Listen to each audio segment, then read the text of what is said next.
नमस्कार, बघूयात आजचा पहिला प्रकार। हा पदार्थ तयार करण्यासाठी मिक्सरच्या भांड्यामध्ये पाव वाटी आपल्याला तेल घालून घ्यायचं आहे। आता ज्या वाटीने तेल घेतलेलं आहे त्याच वाटीने 1 वाटी यामध्ये आपल्याला पाणी घालून घ्यायचं आहे। आता हे पाणी आणि तेलाचं मिश्रण आपल्याला मिक्सरमध्ये फिरवून घ्यायचे। बघू शकता या पद्धतीने हे मिश्रण असं मिक्सरमध्ये फिरवून घेतल्यामुळे याचा रंग असा पांढरा तयार होतो। आता ज्या वाटीने तेल आणि पाणी मोजून घेतलं होतं त्याच वाटीने बरोबर 3 वाटी इथे आपल्याला बेसन पीठ घ्यायचं आहे। आता यामध्ये काही मसाले घालून घेऊया। पाव चमचा ओवा घालायचा आहे, अगदी चिमूटभर हळद घालायची आहे। हळद जास्त घालू नका, नाहीतर मग याचा जो रंग आहे पदार्थाचा तो चेंज होऊ शकतो, त्यामुळे हळद जास्त घालायची नाही। अगदी चिमूटभर बेकिंग पावडर यामध्ये घालायची आहे। चवीप्रमाणे मीठ घालून घ्यायचं आहे आणि हे सर्व जिन्नस आपल्याला चांगले मिक्स करून घ्यायचे आहे। याला मिक्स करून घेतलं। आता आपण तेलाचं आणि पाण्याचं जे मिश्रण तयार करून घेतलं होतं ते थोडं थोडं या पिठामध्ये घालून घ्यायचं आहे आणि पीठ आपल्याला चांगलं भिजवून घ्यायचं आहे। असं थोडं थोडं हे मिश्रण घालायचं, म्हणजे पिठाच्या गाठी होत नाही आणि अगदी परफेक्ट असं हे मिश्रण तयार होतं। हे पीठ भिजवण्यासाठी इथे आपण पाव वाटी तेल आणि 1 वाटी पाण्याचा वापर केलेला आहे, तर हे मेजरमेंट अगदी परफेक्ट इथे झालेलं आहे। जर तुम्हाला वाटत असेल पीठ खूप घट्ट झालेलं आहे तर 1 ते 2 टेबलस्पून तुम्ही पाणी वरून वापरू शकता। आता याला मी चांगलं मिक्स करून घेतलेलं आहे। तुम्ही या मिश्रणाची थिकनेस बघून घ्या, या पद्धतीचं आपल्याला हे मिश्रण हवं आहे। असं जर हे मिश्रण सैलसर असेल तर या मिश्रणापासून आपण जो पदार्थ तयार करणार आहोत तर तो छान खुसखुशीत आणि क्रिस्पी कुरकुरीत तयार होणार आहे। त्यामुळे बॅटरची थिकनेस अशाच पद्धतीची ठेवायची। आता इथे आपल्याला गाठिया शेव तयार करायची आहे, त्यासाठी स्पेशली गाठिया बनवली जाते, तर ती थाळी आपल्याला या पद्धतीने साच्याला लावून घ्यायची आहे। आता हे तयार करून घेतलेलं मिश्रण आपल्याला या साच्यामध्ये घालून घ्यायचं आहे। आता साचा बंद करूया आणि लगेच आपल्याला शेव बनवायला सुरुवात करायची आहे। आता गाठिया शेव तयार करण्यासाठी तेल इथे आपल्याला कडकडीत गरम करून घ्यायचं आहे। लक्षात ठेवायचं, शेव बनवण्यासाठी कधीही तेल कडकडीत गरम करून घ्यायचं, त्यामुळे शेव क्रिस्पी आणि कुरकुरीत अशी तयार होते। आता या पद्धतीने आपल्याला ही शेव अशी तेलामध्ये गाळून घ्यायची आहे। बघू शकता शेव इथे मी छान गाळून घेतलेली आहे। ही शेव आपल्याला गॅसच्या मीडियम फ्लेमवरती क्रिस्पी आणि कुरकुरीत होईपर्यंत चांगली फ्राय करून घ्यायची आहे। अशी ही शेव तेलामध्ये घातल्यानंतर लगेच पलटी करायचं नाही। शेव तेलामध्ये घातल्यावरती बघू शकता भरपूर यावरती बबल्स दिसत आहे। हलकेसे असे बबल्स कमी झाल्यावरती आपल्याला ही शेव पलटी करून घ्यायची आणि दुसऱ्या साईडने देखील फ्राय करून घ्यायची आहे। इथे मी ही शेव क्रिस्पी आणि कुरकुरीत होईपर्यंत दोघी बाजूंनी चांगली फ्राय करून घेतलेली आहे। बघू शकता शेवला रंग देखील अगदी अप्रतिम असा आलेला आहे। याच पद्धतीने सर्व शेव आपल्याला फ्राय करून घ्यायची आहे। इथे मी ही गाठिया शेव सर्व फ्राय करून घेतलेली आहे। मस्त अशी मार्केटमध्ये मिळते तशीच क्रिस्पी कुरकुरीत आणि तोंडात टाकताच विरघळेल अशी ही गाठिया शेव घरच्या घरी तयार झालेली आहे। चवीला अगदी छान लागते, या पद्धतीने एकदा ट्राय करून बघा। प्रकार क्रमांक 2। आता हा पदार्थ तयार करण्यासाठी एका चाळणवरती आपल्याला 1 वाटी नाचणीचं पीठ घालून घ्यायचं आहे। नाचणीला नागली सुद्धा म्हटलं जातं। भाकरीला जे पीठ वापरतो तेच पीठ इथे आपल्याला वापरायचे। त्याच वाटीने अर्धी वाटी यामध्ये गव्हाचं पीठ घालून घ्यायचं आहे। आता पोहे खाण्याचा 1 चमचा यामध्ये कोको पावडर घालायची आहे। त्याच वाटीने 1 वाटी पिठी साखर घालायची आहे। अगदी चिमूटभर यामध्ये बेकिंग सोडा आणि 1 चमचा बेकिंग पावडर घालून घ्यायची आहे आणि हे सगळे जिन्नस आपल्याला चांगले चाळून घ्यायचे आहे। असे हे सगळे जिन्नस चाळून घेतल्यामुळे हा पदार्थ छान हलका तयार होतो। आता हे सगळे जिन्नस आपल्याला चांगले मिक्स करून घ्यायचे आहे। ज्या वाटीने आपण हे सगळे जिन्नस मोजून घेतले होते त्याच वाटीने बरोबर अर्धी वाटी यामध्ये आपल्याला साजूक तूप घालून घ्यायचं आहे आणि हाताने हे सगळे जिन्नस आपल्याला चांगले मिक्स करून घ्यायचे आहे। इथे आपण 1 वाटी नाचणीचं पीठ आणि अर्धी वाटी गव्हाचं पीठ घेतलेलं होतं, तर त्यासाठी बरोबर अर्धी वाटी तुपाचं प्रमाण हे अगदी परफेक्ट आहे। छान याला मिक्स करून घेतल्यानंतर याचा आपल्याला असा गोळा तयार करून घ्यायचा। लक्षात ठेवायचं, या मिश्रणामध्ये आपल्याला पाण्याचा किंवा दुधाचा वापर अजिबात करायचा नाही आहे। बघू शकता या पद्धतीने तूप घातल्यामुळे या मिश्रणाला छान बाइंडिंग येते। यावरती झाकण ठेवायचे 10 मिनिटांसाठी आणि हे मिश्रण मुरण्यासाठी ठेवायचं आहे। तोपर्यंत पुढची प्रोसेस बघूया। कढईमध्ये मी तळाला मीठ घालून घेतलेलं आहे। यामध्ये आपल्याला एक रिंग ठेवायची आहे। अशी रिंग नसेल तर डब्याचं झाकण ठेवलं तरी चालेल। झाकण ठेवून आपल्याला कढई प्रीहीट करून घ्यायची आहे। आता इथे बरोबर 10 मिनिट झालेले आहे आणि हे मिश्रण देखील चांगलं मुरलेलं आहे। आता यातील आपल्याला पेढ्याच्या साईज एवढा गोळा घ्यायचा आहे आणि हाताने याला छान असं गोल करून घ्यायचं आहे आणि अगदी हलक्या हाताने टिक्कीसारखं याला आपल्याला असं प्रेस करून घ्यायचं आहे। बघू शकता या पद्धतीने। आता एक फोक घ्यायचा आहे आणि याने अशा पद्धतीने यावरती डिझाईन ही तयार करून घ्यायची आहे। इथे आपली ही नानकटाई तयार झालेली आहे। याच पद्धतीने सर्व नानकटाई आपल्याला तयार करून घ्यायची आहे। इथे मी प्लेटला तूप लावून घेतलेलं आहे। त्या प्लेटवरती या नानकटाई ठेवलेल्या आहे। आता ही नानकटाई आपल्याला बेक करून घ्यायची आहे। तर नानकटाई गॅसच्या मंद आचेवरती 12 मिनिट आपल्याला बेक करून घ्यायची आहे। इथे मी बरोबर 12 मिनिट ही नानकटाई बेक करून घेतलेली आहे। अशी नाचणीची नानकटाई बेक झाल्यावरती थोडासा डार्क रंग यावरती येतो आणि हलकेसे यावरती क्रॅक्स जातात। यावरनं समजायचं नानकटाई इथे आपली बेक झालेली आहे। आता ही प्लेट आपण काढून घेऊयात आणि हिला पूर्णपणे थंड करून घ्यायचं आहे आणि नंतर मग ही नानकटाई आपल्याला डिमोल्ड करायची आहे। नानकटाई पूर्णपणे थंड झालेली आहे। बघू शकता मस्त अशी खुसखुशीत आणि हलकी अशी ही नानकटाई तयार झालेली आहे। दिसायला एवढी सुंदर दिसते त्यापेक्षा चवीलाही अगदी भन्नाट लागते। अशी ही नाचणीच्या पिठाची नानकटाई तोंडात टाकताच विरघळते। लहान काय मोठ्यांना सुद्धा फार आवडेल इतकी चविष्ट तयार होते। एकदा या पद्धतीने तुम्ही नक्कीच ट्राय करून बघा। प्रकार क्रमांक 3। आता हा पदार्थ तयार करण्यासाठी कढईमध्ये अर्धी वाटी पोहे घालायचे आहे आणि अर्धी वाटी फुटाण्याची डाळ घालून घ्यायची आहे। आता हे सर्व जिन्नस आपल्याला 1 ते 2 सेकंद गॅसच्या मंद आचेवरती रंग चेंज न होऊ देता भाजून घ्यायचे आहे। थोडक्यात याला फक्त आपल्याला गरम करून घ्यायचं आहे। याला मी भाजून घेतलंय। बघू शकता याचा अजिबात थोडाही रंग चेंज झालेला नाहीये। आता हे सगळे जिन्नस आपण एका प्लेटमध्ये काढून घेऊया। याला पूर्ण थंड करून घ्यायचं आहे आणि एका मिक्सरच्या भांड्यामध्ये घालून घ्यायचं आहे। आता याची आपल्याला अगदी बारीक अशी पावडर तयार करून घ्यायची आहे। बघू शकता या पद्धतीने।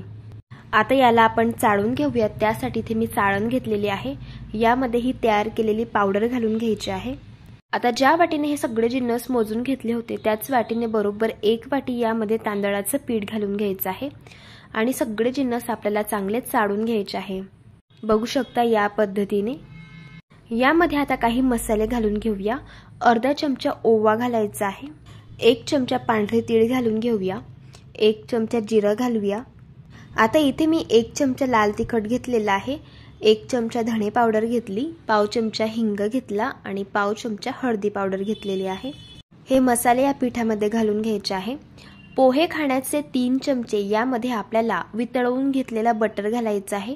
चवीप्रमाणे मीठ घालून घ्यायचं आहे आणि सुरुवातीला हे सगळे जिन्नस आपल्याला हाताने चांगले मिक्स करून घ्यायचे आहे। लक्षात ठेवायचं बटर चांगलं पूर्ण पिठाला लागलं गेलं पाहिजे। बघू शकता या पद्धतीने। याला मी चांगलं मिक्स करून घेतलंय। आता याची मूठ करून बघायची। अशी जर मूठ बांधली गेली तर समजायचं बटरचं प्रमाण या पिठामध्ये अगदी परफेक्ट झालेलं आहे। आता थोडं थोडं पाणी यामध्ये घालायचं आहे। पाणी इथे आपल्याला कोमट वापरायचं आहे। हाताला चटका सहन होईल इतपत हे पाणी गरम करून घेतलंय। असं थोडं थोडं पाणी घालून पीठ चांगलं मळून घ्यायचं आहे। आता हे पीठ मळताना जास्त घट्ट सुद्धा मळू नका आणि जास्त सैल सुद्धा मळू नका। या पद्धतीचं आपल्याला हे पीठ मळून घ्यायचं आहे। जसं आपण भाकरीचं पीठ मळून घेतो त्यापेक्षा थोडंसं घट्ट असं आपल्याला हे पीठ मळायचं आहे। आणि हे पीठ मळण्यासाठी ज्या वाटीने तांदळाचं पीठ घेतलं होतं त्याच वाटीने बरोबर 1 वाटी एवढं पाणी इथे आपण वापरलेलं आहे। आता यावरती झाकण ठेवायचंय आणि 5 ते 6 मिनिटं याला मुरण्यासाठी ठेवायचं आहे। 5 ते 6 मिनिट झालेले आहे। आता पुन्हा हे मिश्रण चांगलं हाताने मळून घ्यायचं आहे। इथे आज आपण या मिश्रणापासून मुरकू तयार करणार आहोत। तर मुरकू तयार करण्यासाठी या पिठातील अर्धा गोळा घ्यायचा आहे आणि याला देखील आपल्याला हाताने चांगलं मळून घ्यायचं आहे। थोडंसं असं मॅश करून मळून घ्यायचं। पीठ जर खूप घट्ट वाटत असेल तर 1 ते 2 टेबलस्पून यामध्ये तुम्ही पाणी घालून घेऊ शकता आणि छान असं हाताने मॅश करून करून हे पीठ आपल्याला मळून घ्यायचं आहे। असं हे पीठ मळून घेतल्यामुळे पिठाला चिकटपणा येतो आणि त्यामुळे मुरकू अगदी परफेक्ट तयार होता आणि मुरकूला काटे सुद्धा खूप सुंदर येतात। आता पीठ चांगलं मळून घेतलेलं आहे। पिठाचा अशा पद्धतीचा लांबोळा रोल आपल्याला तयार करून घ्यायचा आहे। बघू शकता या पद्धतीने। आता मुरकू तयार करण्यासाठी इथे मी साचा घेतलेला आहे। साच्यामध्ये आपल्याला स्टार शेपची थाळी लावून घ्यायची आहे। जी प्लेट आपण चकली बनवण्यासाठी वापरतो तीच प्लेट इथे आपल्याला वापरायची आहे। आता साचा आपल्याला बंद करून घ्यायचा आहे। आता मुरकू लगेच फ्राय करून घेऊया। त्यासाठी तेल आपल्याला मध्यम टेम्परेचर वरती गरम करून घ्यायचं आहे आणि असे आपल्याला हे मुरकू तेलामध्ये घालून घ्यायचे आहे। जसे आपण शेव बनवतो त्याच पद्धतीने हे मुरकू आपल्याला तेलामध्ये घालायचे आहे। जेवढे मुरकू एका वेळेस कढईमध्ये बसतील तेवढे घालून घ्यायचे। आता हे मुरकू गॅसच्या मीडियम फ्लेम वरती क्रिस्पी आणि कुरकुरीत होईपर्यंत दोन्ही साइडने आपल्याला फ्राय करून घ्यायचे आहे। मुरकू असे तेलामध्ये घातल्यानंतर लगेच पलटवायचे नाही। थोडेसे बबल्स कमी झाले की या पद्धतीने यांना पलटून घ्यायचं आणि दोन्ही साइडने क्रिस्पी कुरकुरीत होईपर्यंत फ्राय करून घ्यायचं। इथे मी हे मुरकू फ्राय करून घेतलेले आहे। आता आपण यांना काढून घेऊया। बघू शकता मस्त असे क्रिस्पी कुरकुरीत असे हे मुरकू तयार झालेले आहे। मुरकूला काटे सुद्धा खूप सुरेख आलेले आहे। असे हे मुरकू चवीला अगदी भन्नाट लागतात। लहान काय मोठे सुद्धा फार आवडीने खातील इतके चविष्ट तयार होतात। या पद्धतीने तुम्ही एकदा ट्राय करून बघा। प्रकार क्रमांक 4। आता हा पदार्थ तयार करण्यासाठी एका पसरट ताटामध्ये 2 वाटी आपल्याला मैदा घालून घ्यायचा आहे। आता यामध्ये पोहे खाण्याचे 3 चमचे साजूक तूप घालून घ्यायचे आहे। तूप इथे आपल्याला थंडच वापरायचं आहे। पाव चमचा ओवा घालायचा आहे आणि 1 चमचा पांढरे तीळ घालून घ्यायचे। चवीप्रमाणे मीठ घालायचं आहे। आता हे सगळे जिन्नस आपल्याला चांगले मिक्स करून घ्यायचे आहे। लक्षात ठेवायचं तुपाचं मोहन पिठाला पूर्ण लागलं गेलं पाहिजे।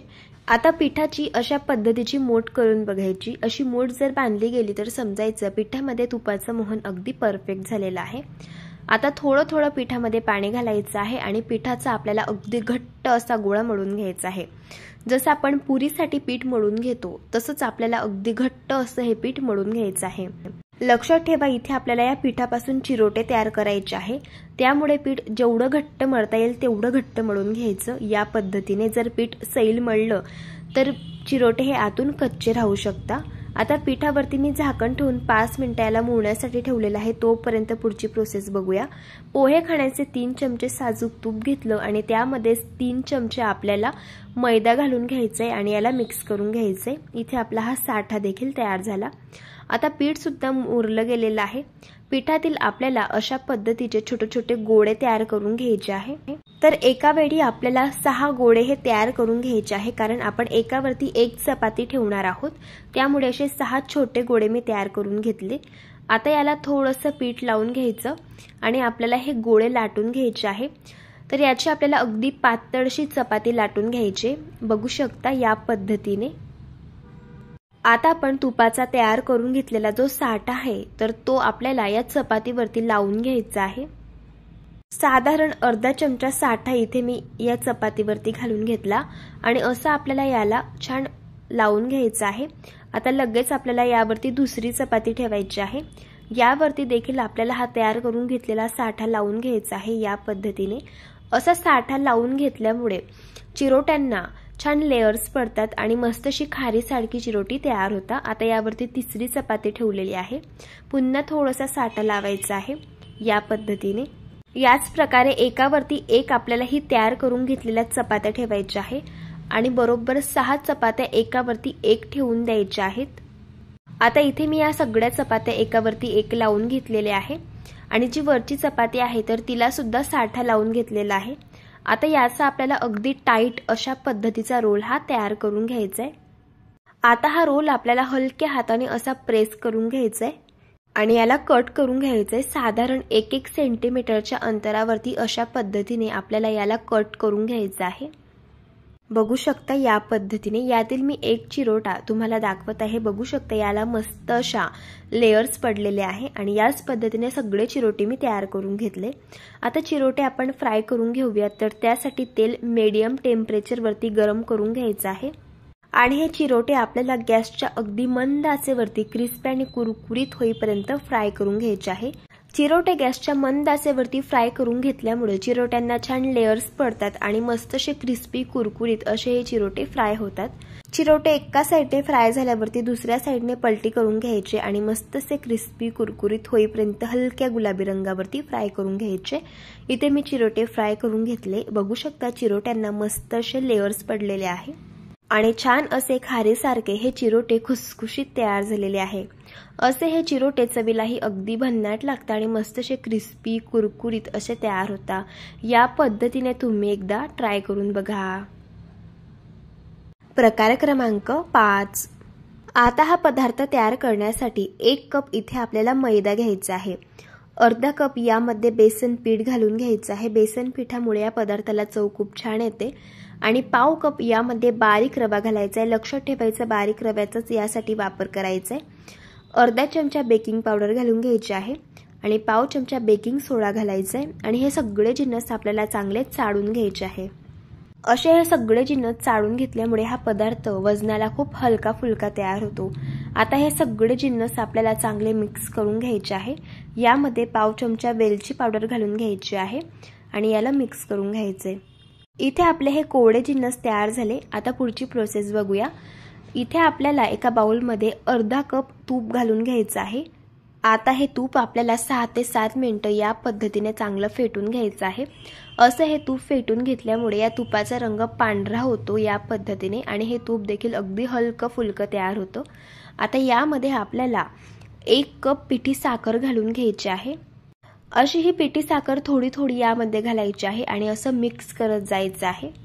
लक्षात ठेवायचं इथे आपल्याला ही सगळीच पिठी साखर वापरायची आहे। आता पिठी साखर यामध्ये घालून घेतली। आता हे मिश्रण आपल्याला पुन्हा 4 ते 5 मिनिटं चांगलं फेटून घ्यायचं आहे। असं हे मिश्रण फेटून घेतल्यामुळे यापासून पदार्थ देखील अगदी हलका फुलका तयार होतो आणि खुसखुशीत बनतो आणि या मिश्रणाचं टेक्स्चर जशी व्हिप क्रीम असते त्या पद्धतीचं तयार होतं। आता हे मिश्रण चांगलं फेटून झालेलं आहे की नाही ते कसं चेक करायचं। थोडंसं मिश्रण आपल्याला असं पाण्यामध्ये घालायचं आहे। मिश्रण असं पाण्यावरती तरंगायला लागलं तर समजायचं मिश्रण इथे आपण चांगलं फेटून घेतलेलं आहे आणि जर हे मिश्रण तळाला जाऊन बसलं तर आणखी 3 ते 4 मिनिटं हे मिश्रण चांगलं फेटून घ्यायचं आहे। आता या फेटून घेतलेल्या मिश्रणामध्ये आपल्याला हे चाळून घेतलेलं जे पीठ होतं तर ते घालून घ्यायचं आहे। असं थोडं थोडं हे पीठ यामध्ये घालायचं आहे आणि असं चमच्याने मिक्स करत जायचं आहे। बघू शकता या पद्धतीने। आता उरलेलं जे पीठ आहे तर ते देखील असं थोडं थोडं घालायचं आणि यामध्ये असं मिक्स करत जायचं आहे। लक्षात ठेवा या मिश्रणामध्ये आपल्याला थोडाही पाण्याचा किंवा दुधाचा वापर अजिबात करायचा नाहीये। त्यामुळे आपल्याला या तुपाच्या मिश्रणामध्येच आपल्याला हे सगळं मिश्रण मिक्स करून घ्यायचंय। सगळं पीठ घालून घेतल्यानंतर हाताने चांगलं आपल्याला हे व्यवस्थित मिक्स करून घ्यायचंय आणि या पिठाचा असा गोळा तयार करून घ्यायचा आहे। इथे आज आपण नानकटाई तयार करत आहोत। इथे आपण जेवढं तुपाचं मिश्रण तयार करून घेतलं तेवढ्या मिश्रणामध्ये बरोबर हा गोळा तयार होतो। जर तुम्हाला मिश्रण फार घट्ट वाटत असेल तर तुम्ही थोडंसं तूप पुन्हा फेटून घेऊ शकता आणि ते तूप यामध्ये घालून मिक्स करून घेऊ शकता। मिश्रणावरती झाकण ठेवायचे आणि 6 ते 7 मिनिटं याला मुरण्यासाठी ठेवायचे। मिश्रण चांगलं मुरल्यावरती पेढ्याच्या साईज एवढा गोळा घ्यायचा आहे हातामध्ये। याला सुरुवातीला गोल करून घ्यायचे या पद्धतीने आणि यावरती आपल्याला अशा पद्धतीने बदामाचे काप लावून घ्यायचे आहे। इथे तुम्ही पिस्त्याचे किंवा काजूचे काप सुद्धा लावू शकता आणि हलक्या हाताने आपल्याला याला असं प्रेस करून घ्यायचे आणि तूप लावून घेतलेल्या प्लेटवरती असे हे नानकटाई आपल्याला ठेवून द्यायचे आहे। आता ही नानकटाई आपल्याला बेक करून घ्यायची आहे तर त्यासाठी कढईमध्ये तळाला मीठ घातलेलं आहे आणि एक रिंग ठेवलेली आहे। कढई चांगली आधीच मी प्रीहीट करून घेतलेली आहे। यामध्ये आपल्याला हे नानकटाईची प्लेट ठेवून द्यायची आहे। झाकण ठेवून गॅसच्या अगदी मंद आचेवरती आपल्याला ही नानकटाई 12 मिनिटं बेक करून घ्यायची आहे। इथे मी ही नानकटाई बरोबर 12 मिनिट बेक करून घेतलेली आहे। नानकटाई अशी बेक झाल्यावरती नानकटाईचा रंग देखील हलकासा गुलाबी येतो आणि या नानकटावरती हलकेसे बारीक क्रॅक्स जातात। यावरून समजायचं नानकटाई इथे आपली चांगली बेक झालेली आहे। बघा मस्त अशी खुसखुशीत नानकटाई तयार झालेली आहे। आता गॅस बंद करून घ्यायचा आहे आणि ही प्लेट आपल्याला यातून काढून घ्यायची आणि पूर्णपणे ही नानकटाई थंड झाल्यावरतीच आपल्याला हिला डिमोल्ड करून घ्यायचं आहे। अशी ही नानकटाई दुकानातून विकत आणण्यापेक्षा घरच्या घरी तयार करून बघा। मस्त खुसखुशीत आणि हलकी फुलकी तयार होते। आणि चवीलाही अगदी भन्नाट लागते। लहान काय मोठी सुद्धा फार आवडीने खातील इतकी चविष्ट बनते। या पद्धतीने एकदा ट्राय करून बघा। प्रकार क्रमांक 6। आता हा पदार्थ तयार करण्यासाठी मिक्सरच्या भांड्यामध्ये 2 वाटी फुटाण्याची डाळ घालायची आहे। याला डाळवं सुद्धा म्हटलं जातं। याची अगदी बारीक या पद्धतीची पावडर तयार करून घ्यायची आहे। थोडक्यात इथे आपलं हे डाळीचं पीठ तयार झालेलं आहे। आता इथे मी अर्धी वाटी साजूक तूप घेतलेलं आहे। इथे आपल्याला हे सगळंच तूप वापरायचे, पण असं थोडं थोडं तूप घालून आपल्याला हे पीठ चांगलं भाजून घ्यायचे। आता हे तयार करून घेतलेलं पीठ आपल्याला या तुपामध्ये घालून घ्यायचं आहे आणि याला मिक्स करून घ्यायचे आणि सतत मिक्स करत अगदी थोडं थोडं तूप घालायचं आणि आपल्याला हे पीठ चांगलं भाजून घ्यायचं आहे।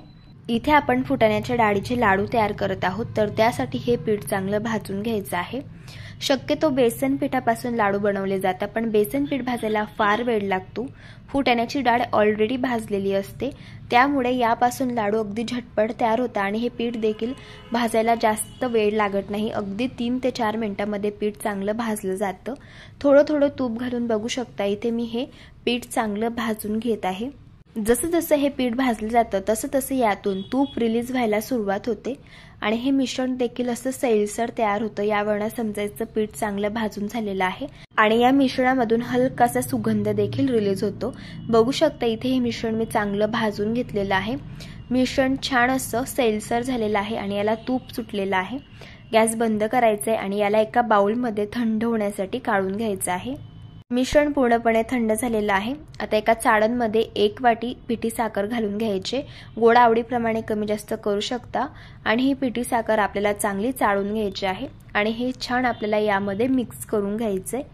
तुम्ही जर चॅनलवरती नवीन असाल आणि तुम्हाला रेसिपीज आवडत असतील तर चॅनलला सबस्क्राइब करा आणि शेजारील बेल आयकॉन सुद्धा दाबा, म्हणजे नवीन नवीन रेसिपीचं नोटिफिकेशन तुम्हाला सगळ्यात आधी मिळेल। मध्ये पाव चमचे वेलची पावडर घालून घ्यायची आहे आणि हे मिश्रण हाताने चांगलं मिक्स करून घ्यायचे। यामध्ये जर काही पिठाच्या गाठी राहिल्या असतील तर त्या सुद्धा मुडतील। आता याला मिक्स करून घेतलं, यापासून लगेच लाडू बनवायला सुरुवात करूयात। थोडंसं मिश्रण हातामध्ये घ्यायचं, ज्या साईजचा तुम्हाला लाडू बनवायचा असेल तेवढं मिश्रण हातामध्ये घ्यायचं आणि याचा अशा पद्धतीने लाडू हा वळून घ्यायचा आहे। मस्त असा गोलाकार असा लाडू मस्त वळून झालेला आहे। याला पिस्त्याचे काप लावून घ्यायचे, याऐवजी तुम्ही ते काजू आणि बदामाचे काप सुद्धा लावू शकता। इथे मी सगळे लाडू तयार करून घेतलेले आहे। बघा मस्त असे फुटाण्याच्या डाळीचे लाडू तयार झालेले आहे। हे लाडू अगदी झटपट तयार होतात आणि चवीलाही अगदी भन्नाट लागतात, तोंडात टाकताच विरघळतात। या पद्धतीने एकदा ट्राय करून बघा। प्रकार क्रमांक 7। हा पदार्थ तयार करण्यासाठी एका पसरट ताटामध्ये 1 वाटी मी मैदा घालून घेतलेला आहे। यामध्ये 1 चीजचं क्यूब आपल्याला किसून घालायचं आहे। असं चीजचं क्यूब किसून घातल्यामुळे हा पदार्थ चवीला अगदी भन्नाट लागतो। चवीप्रमाणे मीठ घालून घ्यायचे। मीठ थोडं बेताने घाला, कारण चीजमध्ये सुद्धा मीठ असतं। आता हे सगळे जिन्नस आपल्याला हाताने चांगले मिक्स करून घ्यायचे आहे। याला मिक्स करून घेतले। आता यामध्ये थोडं थोडं पाणी घालायचं आहे आणि पिठाचा अगदी घट्ट असा गोळा मळून घ्यायचा आहे। जसं आपण पुरी बनवण्यासाठी पीठ मळून घेतो तसंच अगदी घट्ट पीठ मळून घ्यायचं आहे। जर पीठ सैल मळलेलं असेल तर हा पदार्थ क्रिस्पी आणि कुरकुरीत तयार होत नाही आणि आतून कच्चा राहतो, त्यामुळे पीठ घट्ट मळून घ्यायचं। पिठातील एक गोळा घ्यायचा आणि याची आपल्याला अशा पद्धतीची चपाती लाटून घ्यायची आहे। तर ही चपाती देखील लाटताना जास्त पातळ लाटू नका, थोडीशी जाडसरच आपल्याला ही चपाती ठेवायची आहे। साधारण 1 सेंटीमीटर जाडीची ही चपाती ठेवलेली आहे। आता या पद्धतीने यावरती आपल्याला कट्स करून घ्यायचे आहे आणि जशी आपण शंकरपाळी कट करतो तशाच पद्धतीने याला कट करून घ्यायचे। इथे आज आपण चीज बाईट्स तयार करत आहोत। तर बघा इथे मी हे चीज बाईट्स छान कट करून घेतलेले आहे। आता लगेच आपण याला फ्राय करून घेऊयात, तर त्यासाठी तेल गरम करून घेतलेलं आहे। तर तेल इथे आपल्याला मीडियम फ्राय करून घ्यायचं आहे आणि गॅसच्या मंद आचेवरती क्रिस्पी आणि कुरकुरीत होईपर्यंत हे आपल्याला फ्राय करून घ्यायचे आहे। तेलामध्ये घातल्यानंतर तुम्ही लगेच बघू शकता यांची साईज सुद्धा डबल झालेली आहे। छान हलक्या गुलाबी रंगावरती असे हे चीज बाईट्स फ्राय करून घ्यायचे। इथे मी हे चीज बाईट्स फ्राय करून घेतलेले आहे। आता यांना काढून घेऊया। बघू शकता या चीज बाईट्सला रंग खूप सुरेख आलेला आहे आणि मस्त असे क्रिस्पी खुसखुशीत असे चीज बाईट्स तयार झालेले आहे। आता हे फ्राय करून घेतलेले चीज बाईट्स एका बाउलमध्ये काढून घ्यायचे। यामध्ये अर्धा चमचा लाल तिखट घालून घ्यायचं, अर्धा चमचा मॅगी मसाला घालायचा आहे, आणि चिमूटभर यामध्ये मीठ घालायचे आणि हे सगळे जिन्नस आपल्याला चांगले मिक्स करून घ्यायचे आहे। असे हे चिप्स बेस्ट आणि क्रिस्पी, कुरकुरीत आणि खुसखुशीत बनतात आणि चवीलाही अगदी भन्नाट लागतात। लहान काय मोठे सुद्धा फार आवडीने खातील इतके चविष्ट लागतात। या पद्धतीने एकदा ट्राय करून बघा। जर तुम्हाला आजच्या सगळ्या रेसिपीज आवडल्या असतील तर रेसिपीला एक लाईक करा, चॅनलला सबस्क्राइब करा आणि शेजारील बेल आयकॉन सुद्धा दाबा, म्हणजे जो व्हिडिओ सगळ्यात आधी चॅनलवरती अपलोड होतो त्याचं नोटिफिकेशन तुम्हाला सगळ्यात आधी मिळते। भेटू एका नवीन रेसिपी सोबत, तोपर्यंत धन्यवाद।